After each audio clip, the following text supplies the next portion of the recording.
Jacob has declared, God. if you do these things, you're going to be my God. I mean, he's up in age. Mhm. And when he spoke to his dad before, it was your God. Now it's, if you do these things, if you give me clothes to wear, give me safe journey back to my father's house, give me food to eat, clothes to wear, then you'll be my God. And he set up the stone, and that stone, he named it Bethel then. The town was called Luz before, it will eventually be called Jerusalem. And they do believe that that stone where he anointed that and slept in that spot was where the temple was built. And it's also the stone of scone. Stone of what? Stone of scone, the stone of destiny.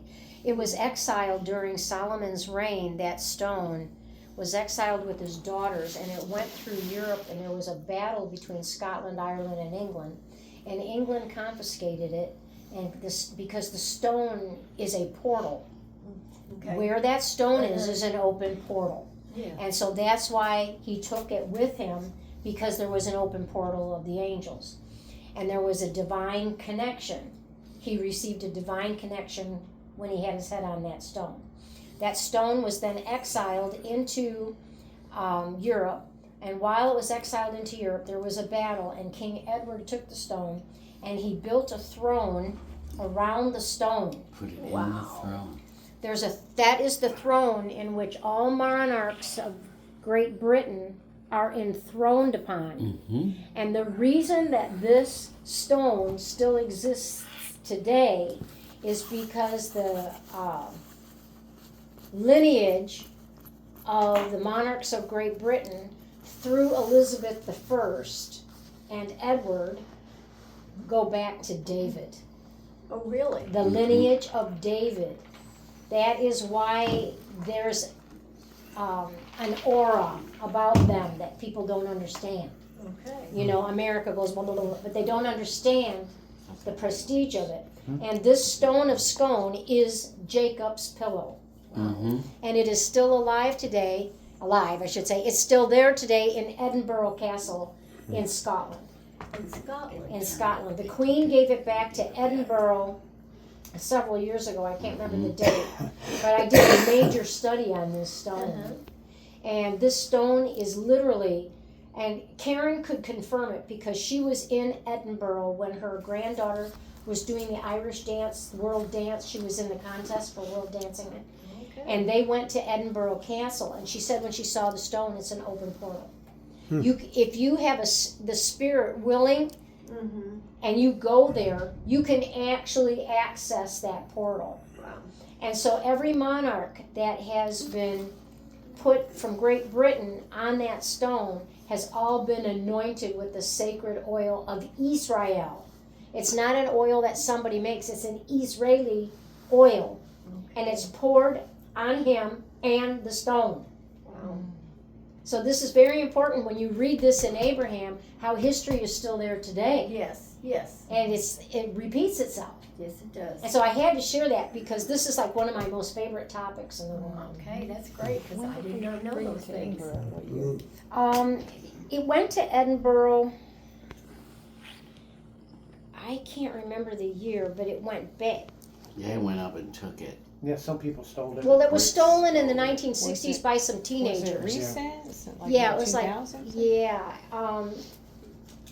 In the 1960s, it was given back to Scotland in 1996. Okay. But in the 1960s, some teenagers stole the stone, Oh my gosh. but they hid it in plain sight. They put it as a cornerstone on a piece of land where there was a wall, and they put it right in front of that wall, right on the corner between two roads. And they waited, these kids waited and waited and waited to see if anybody would recognize the stone. Well, then the legals, the higher ups, the authorities said if you return the stone, there'll be no penalty because they kept looking for the stone and they didn't know who stole it. And then the kids went and took it back and they confessed it and they took the stone back. But it is the same stone. But they laughed because it was hidden in plain sight. It was right there. So it's a really great story about the transportation of this stone. Yes. Because here it proves Jacob rose up early in the morning and took the stone. Uh-huh. So the stone has always been on the move as an open portal. And it started with Jacob. Yeah. So hallelujah. Yeah. Yeah. So Jacob said it's more of like a bartering with God. You do this for me, you're going to be my God. Yeah. Was this kind of like him making a covenant with God instead of God making a covenant with him? Yes. Is that kind of like what that would be like? Yes, but there was no bloodshed, and most Right. of the time you have bloodshed with a covenant, except whenever you had the Noahide covenant, and God said the sign of the rainbow is the covenant rather than shedding of blood. But Noah had sacrificed some animals, Right. so then God came back with there will be the rainbow in the clouds. In this situation, there was no sacrifice of animals, but it was just kind of like what John is saying. If you do these things, you're going to be my God. I'm going to choose you. But that seems so high and mighty to say that. What it should be the other way around. Well, It's an altar. I mean, Maybe it was his way of throwing out a fleece. Remember Gideon put out Yes. a fleece? Maybe that was his fleece. If you do this for me, now I can finally believe. yeah, I mean, even Elijah put out a fleece. yes, I mean, those things did happen. yes. I think this was his conversion where he finally yeah, decided to say, yes, you're my God now. I think so too. This is that point where no longer, I mean, he's seen Abraham, his grandfather Abraham. He's seen his father Isaac. They're just oohing and on over God, but he doesn't quite get it. And this is his time whenever he sees that open portal and the angels ascending and descending, and this just evidence. It's his being in the presence. And a lot of times being in the presence is something that causes people to suddenly say, this is really God. Boy, Not I these tell you, it's stones tangible. and- yes, that tangible presence of God, and knowing that Imagine angels your were head on ascending that and descending, that's very powerful. God. Yes, Jeff. Had Abraham been there to Lutz, what they called that city, had he come there in his journeying where he went all around and the Lord had him put altars all around the promised land so that 400 years later when the Hebrews came across the Red Sea, they would have that direction to go? Do you know if he... Offhand, I don't recall, but I will definitely check it out between now and next week, because he went a lot of places and God said everywhere where you place your foot is going Correct. to be your land, and it's kind of hard to believe. And he walked throughout the land. It does say he walked throughout I wonder the if land. this where the stone was at. Well, that's what I was thinking. Yeah. That was part of What if the his stone was altar. an altar at one if time? he left there, because he would do a well and an Uh-huh. altar. Yes. And so maybe that was one of those places, and the altars were to say, this is the presence of God specifically. And Right. so maybe that's what And it was I that way. think maybe it also goes into marking the borders. Uh-huh. This is where you're going to, when the Israelites come in later. Oh, when- sure. To say, because they talk about stopping at the well of Abraham on one of their journeys coming into the desert. So, you know, I think, like, The 70 palms. Yeah. The 70 palms stuff. Most maps usually give you travels of certain people, but I don't remember or recall seeing the travel of Abraham. Well, the travel of Abraham, of course, was from Ur of the Chaldees to Haran, and then down into Canaan. And it doesn't show Jerusalem anywhere at that At point. that point. Yeah. But that doesn't mean that he didn't go there. right. Not at all. I'll just Oh, have yeah, to you know go he back did. through the scriptures and see if I can see where he actually went into that area called Jerusalem, because like it said, it was called Luz first, then he named it Bethel, then it's gonna go through some other names, Salem, and then Jerusalem. So Bethel Jerusalem is and the portal. Jerusalem are the same place. But keep this Bethel. in mind, there was more than one Bethel. Okay. Okay. They would not infrequently name other towns the same thing. So you really have to watch that. Cause I ran into that whenever I was trying to track things, and then I saw, oh, Oh, another. Great. okay, there's another Bethel here. Because you had a different group of people, you didn't have government that said you can only name one town in this area the same thing, you know. So, yeah, there was definitely more than one Bethel.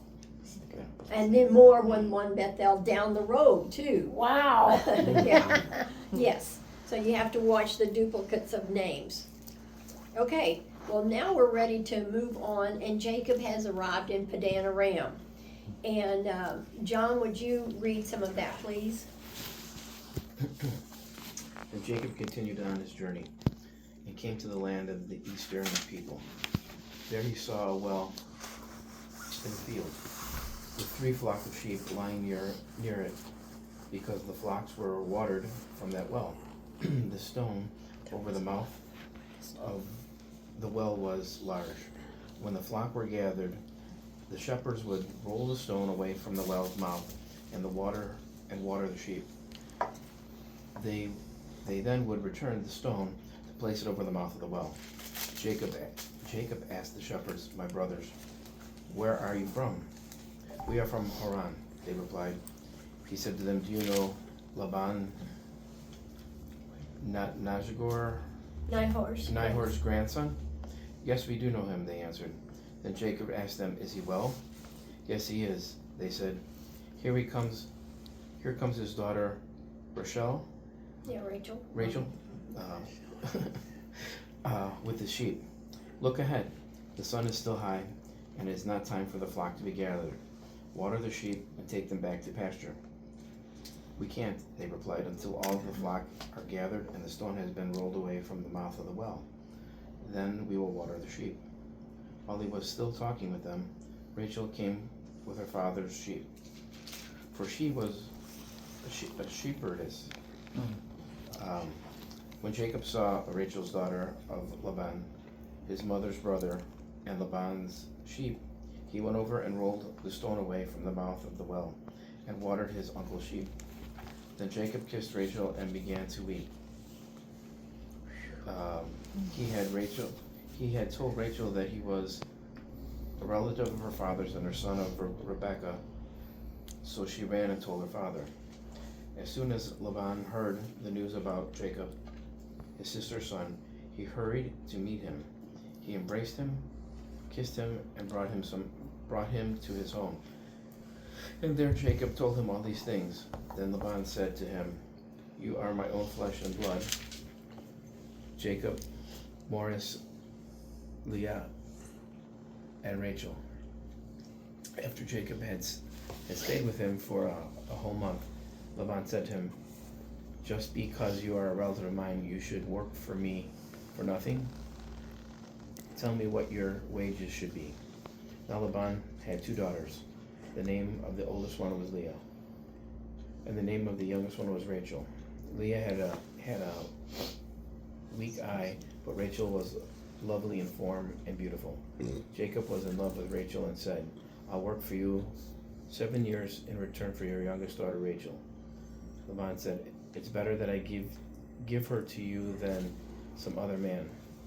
Stay here with me." So Jacob served 7 years to get Rachel, but it only seemed like a few days to him because he was in love with her. What a love story. Then Jacob said to Laban, "Give me my wife. My time is completed, and I want to lie with her." So Laban brought it together all the people of the place and gave a feast. But then evening came. He took his daughter Leah and gave her to Jacob, and Jacob played with her. And Laban gave his servant girl Zilpah to his daughter as her maidservant. When morning came, there was Leah. So Jacob said to Laban, "What is this you have done to me? I've served you for Rachel, didn't I? Why have you deceived me?" Laban said, "It is not our custom here to give the younger daughter in marriage before the older one. Finish this daughter's bridal week, then I'll give you the younger one also, in return for another 7 years of work." Wow. Oops. And Jacob did so. He finished the week with Leah, and then Laban gave him. Finished. Laban gave him maid, Yeah, Bilhah, something like that. Gave him his servant Bilhah to his daughter, Rachel, as her maidservant. Jacob laid with Rachel also, and he loved Rachel more than Leah. And he worked for Laban another 7 years.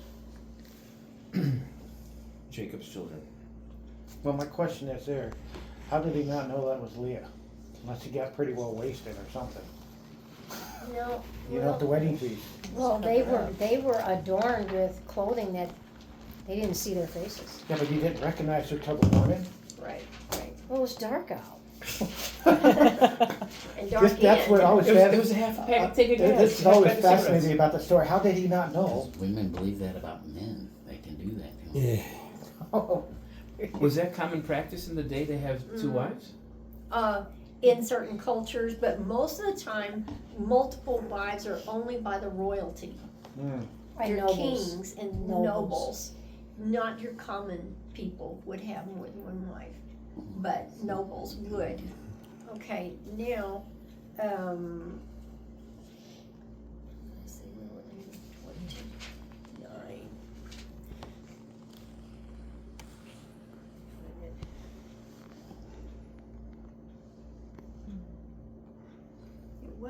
It was 29. Oh, I'm looking at the wrong verse. 29, verse 29. Let me find it.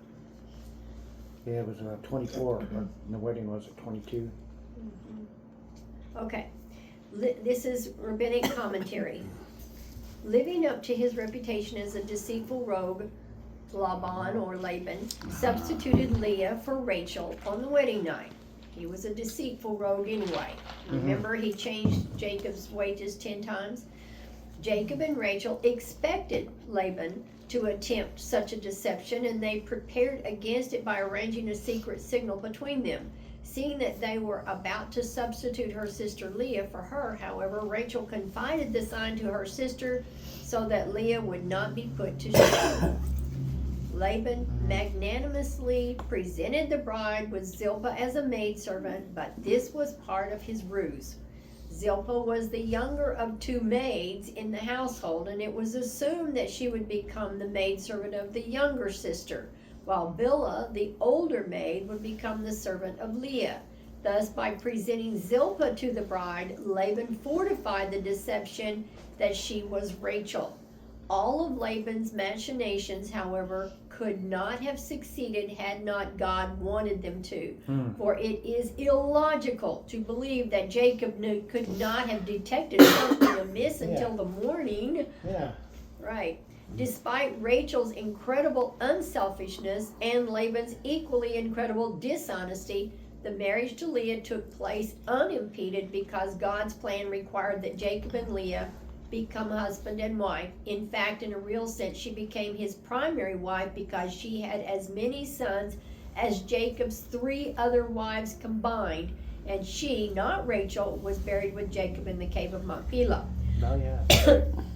On the wedding night, Jacob's acute spiritual antenna recognized that he was with the partner who was destined for him, and that is why he detected nothing wrong.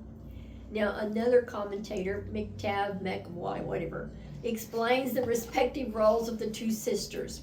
Rachel was Jacob's intended mate for this world. Leah was his intended mate for the higher world of the spirit.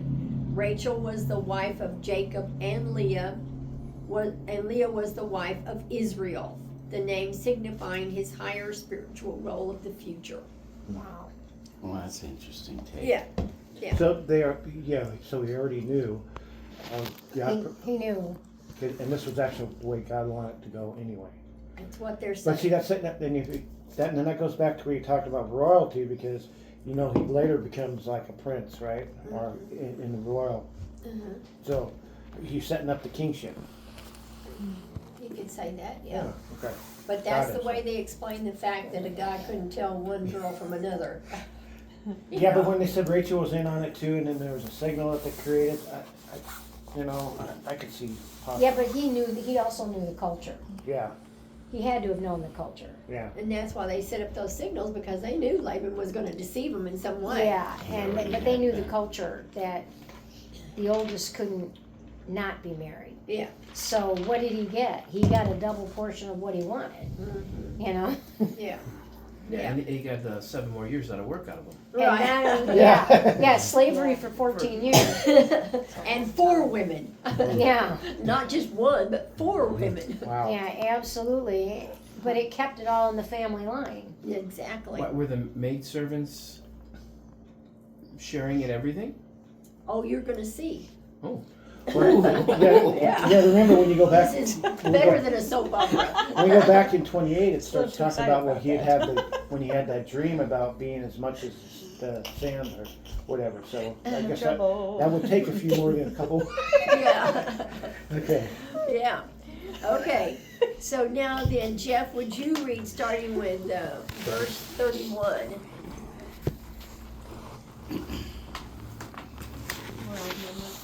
When the Lord saw that Leah was unloved, he opened her womb, but Rachel was barren.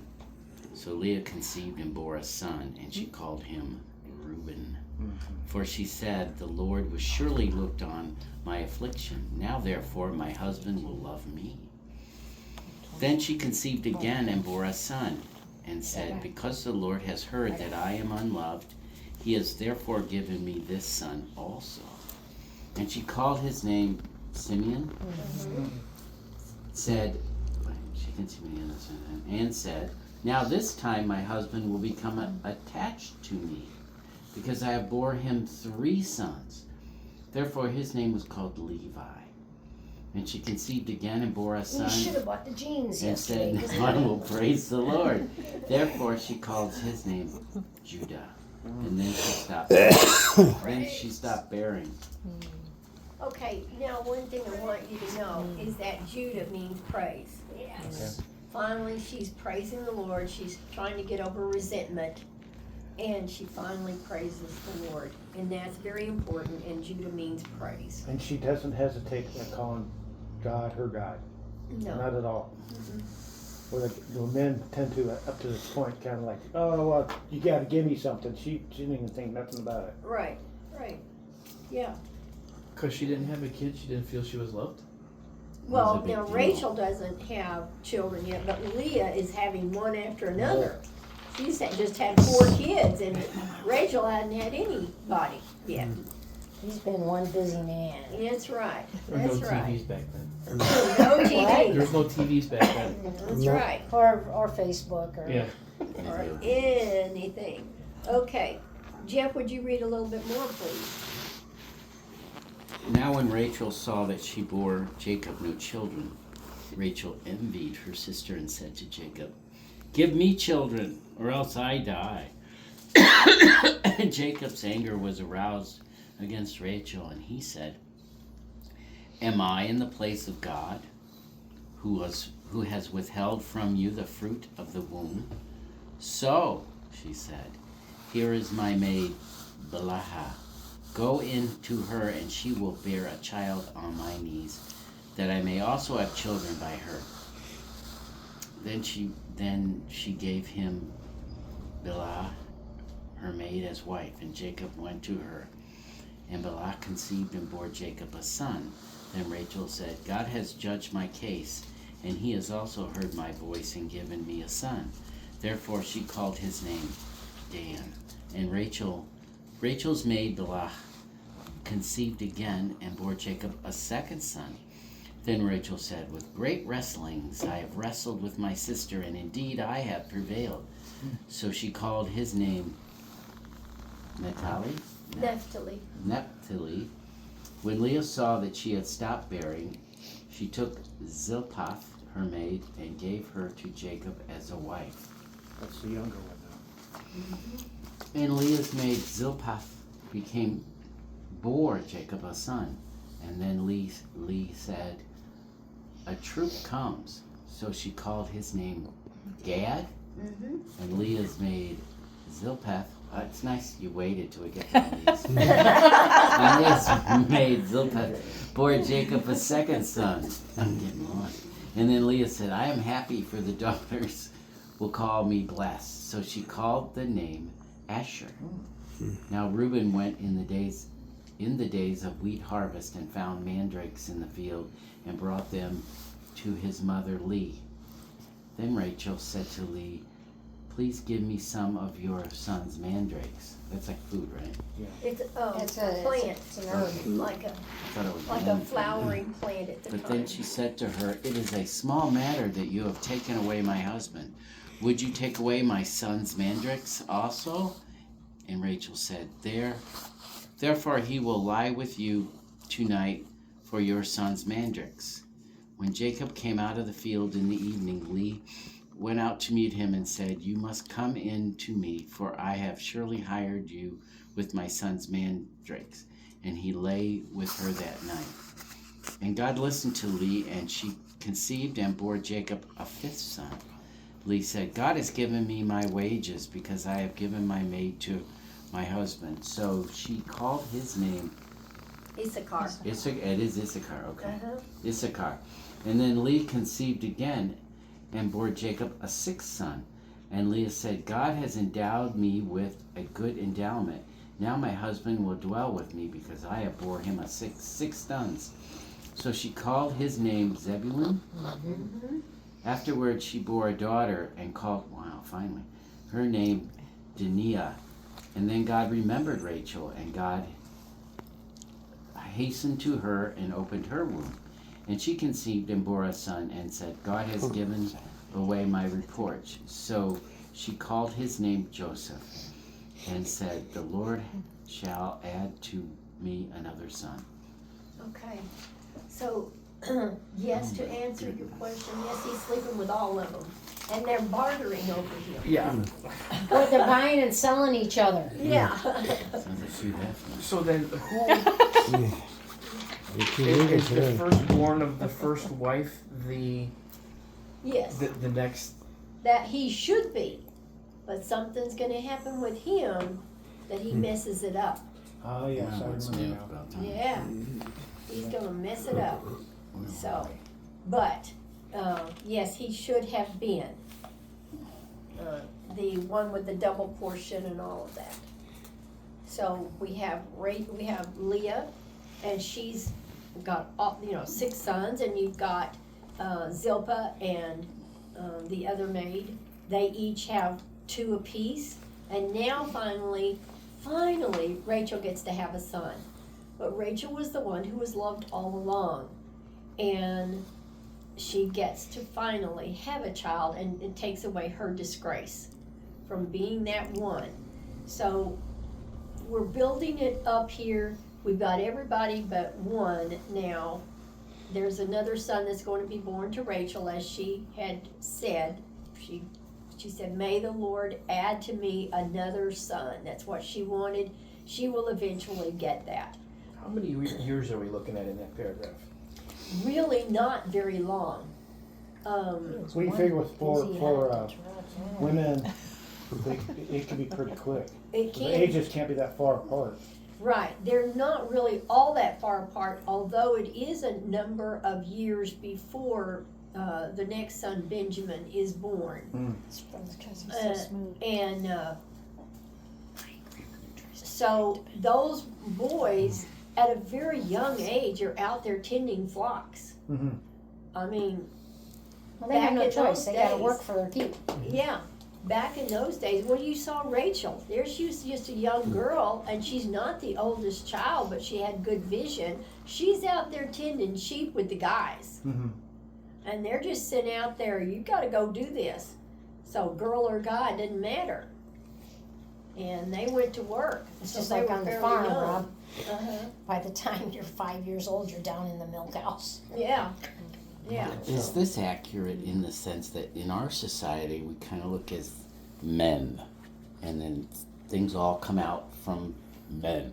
But in that society, it seems that women have an extreme responsibility for things which they bear very heavy upon themselves, that have to do with the culture, and they have to do with the continuation of their group. They're not a nation yet or anything. Is that accurate, that there was this huge where men, it was like we're kind of in charge, where this heavy burden was put on women that they are the machine of the culture. Is that accurate or Well, you could say sounds that. like it? Well, if you go Yeah. back in Genesis, doesn't that when God makes woman and then there's a descending in the thing that God tells about the woman's gonna bear the burden of Childbirth. and all that stuff. So Oh, maybe you're right. Yeah. Yeah. Well, it's Okay. supposed to be a partnership, right. but we know in that society, it definitely was not. No. And yet, the women did rule the home. They did set up schedules. And they tended the flocks, and they made you sure that Yeah, bring home the bacon and not forget Milk you're a cows. man. that's right. That's right. Not the only flock they attended to. Yeah, exactly. Yeah. Exactly. But there is quite a tribe being built here. Absolutely. And this tribe is a tribe that can't be reckoned with. I mean, No. when it comes through the biblical things, this tribe is the tribe. Yeah, and this is going to be the 12 tribes. Mm-hmm. That, yes, go ahead. Are the children, whether they're from wives or maidservants, equal?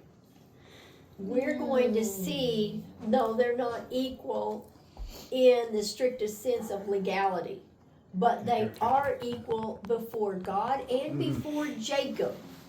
He's setting up the tone here Okay. so that after his death, that each are recognized as their own tribe. And it's not, well, this one and this one were buying maidservants, so they don't count as much. You do not get that sense at all. And normally you would. In other parts of the Bible where they had concubines, things like that, those were, we know, like with Abraham, even though he took on another wife and had 6 more sons, those sons were sent away with gifts. They were not treated as Isaac. Isaac was the only one that was blessed.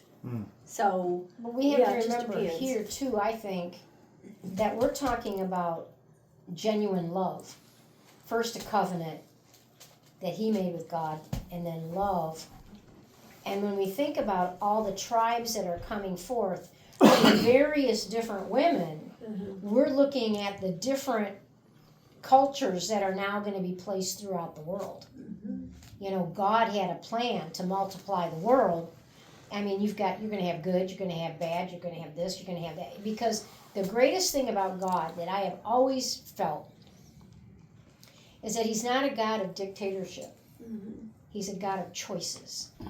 And if choices are not present, we can't make them. And good and evil are both present so that we can choose which way to go. yeah. And I think with the 12 tribes and all that goes through the 12 tribes, and you can tell me if I'm wrong, we're finding that the world culture is being established. But see, it's all transactional. Yeah. Like we studied earlier when we Right. first started. The wives, the wives of 12 Abraham means are number of transactional with the, I'm selling you my husband basically, something like. in that Yeah, I bought So you that you tonight. can, so there you go. So it goes back to when we first started, and we went over the transactions that are going on. This is a continuing on the transactions. Is that, could that be like? Absolutely. But you're talking about the mandrakes too. The mandrakes are actually an herb that actually that can help you conceive. Mm. It's an herb. And it's used for Viagra today. Oh, really? Okay. Alrighty. Okay, excuse me. What year? Nothing, because you're recording and that's not going to. That's right. Okay. Okay. All right. Debbie, would you read starting with verse 25, please?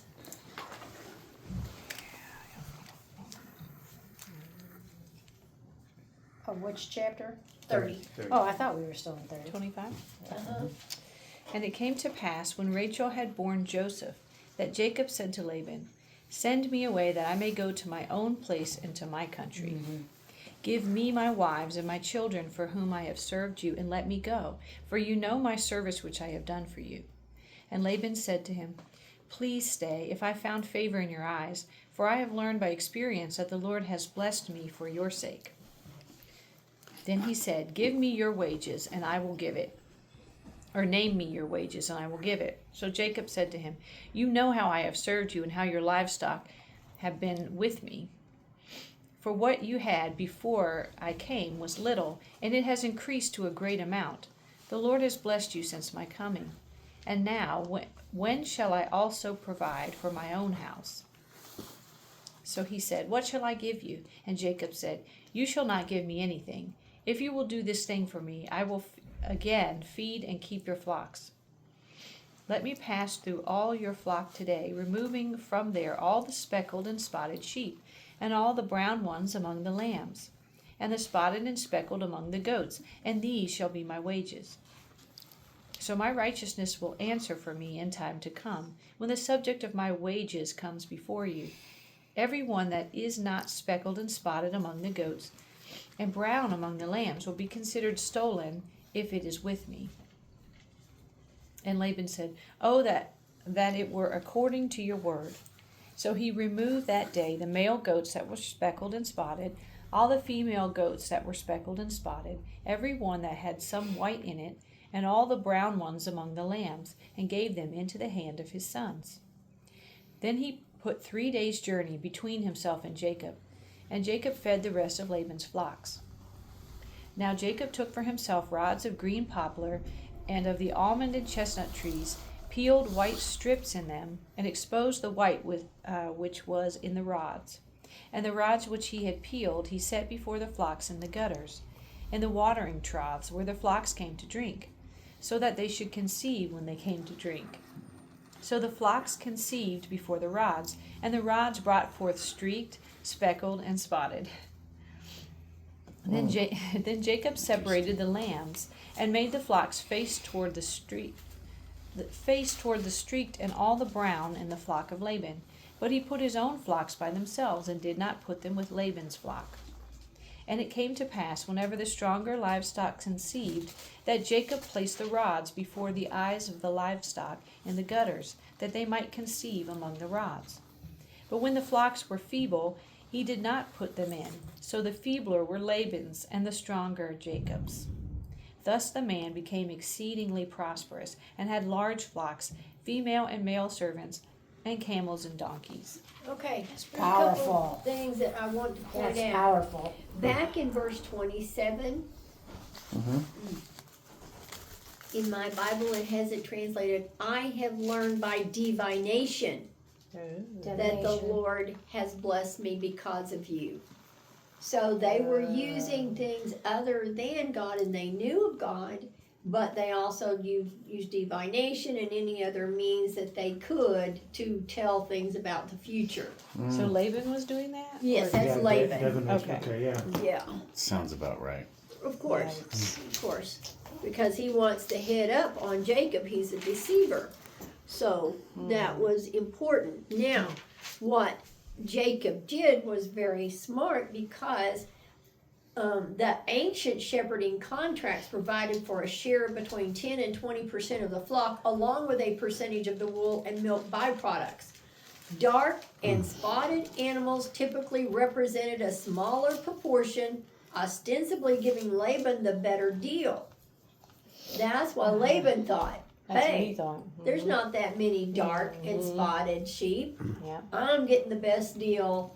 He can work for me, and I'm going to be making the best thing. But we see the strategy of what Jacob did, and it wound up being that everything that he did was blessed and multiplied, and Laban was diminished, and it made Laban not only mad, but we're going to see it makes his sons upset.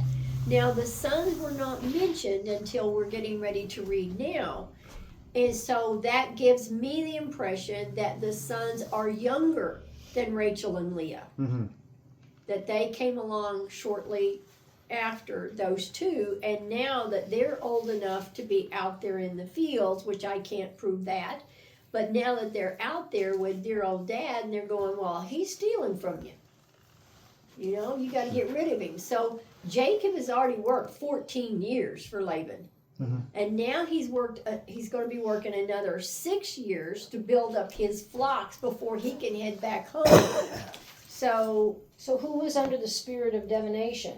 Laban. Well, one of the things that's interesting about the spirit of divination is that it's the practice of attempting to foretell future events or discover hidden knowledge. He had an idea of both sides, God and evil. He did. And he was playing them. Oh, yeah. He was playing them big time.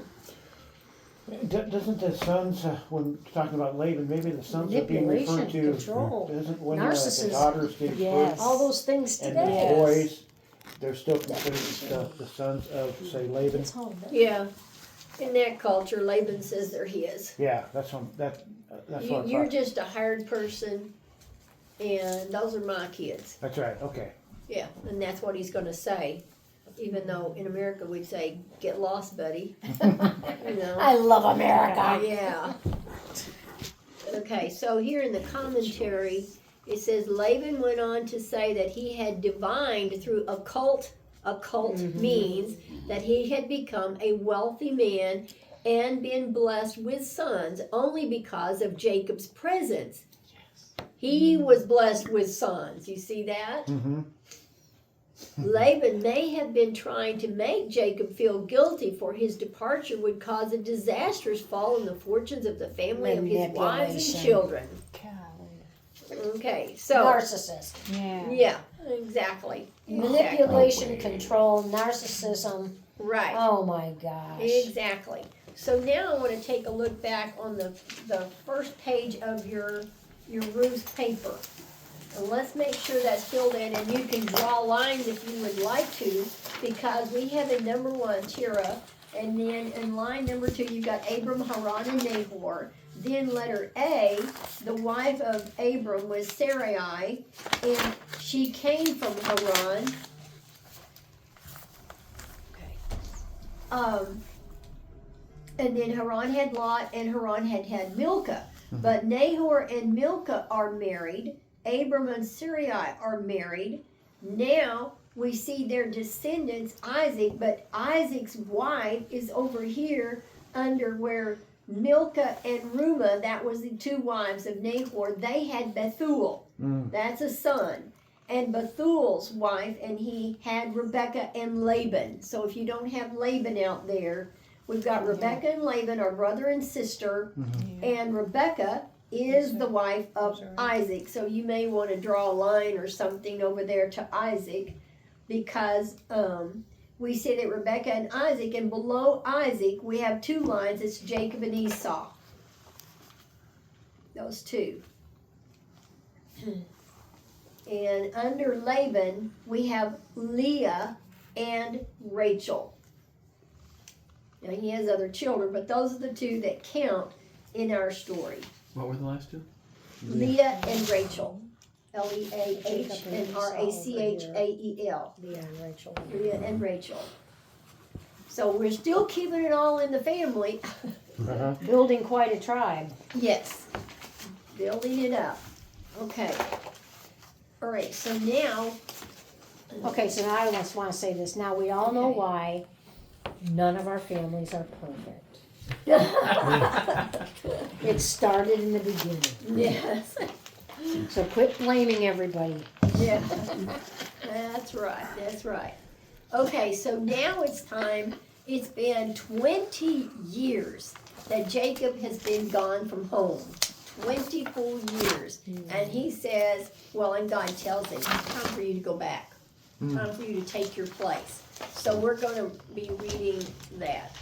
Oh, well, we should stop. Okay. 31? Yeah, at 31. We're going to start next week at 31? Yeah, at 31. Okay. This is wonderful. I Okay. love this so much. So were they like farmers and then selling the meat, the wool, and the milk to the common people? Is that their? Could be their income, you Their mean? Yeah. income, it could be, as well as it feeding their large families. Well. They had wool also, and they had meat and they had milk for their own families, It's also, as well as if there were townspeople nearby that needed things, they could Election sell it day. to them. So, it's yeah. also April Fool's Day. It's wild. Yeah, it is.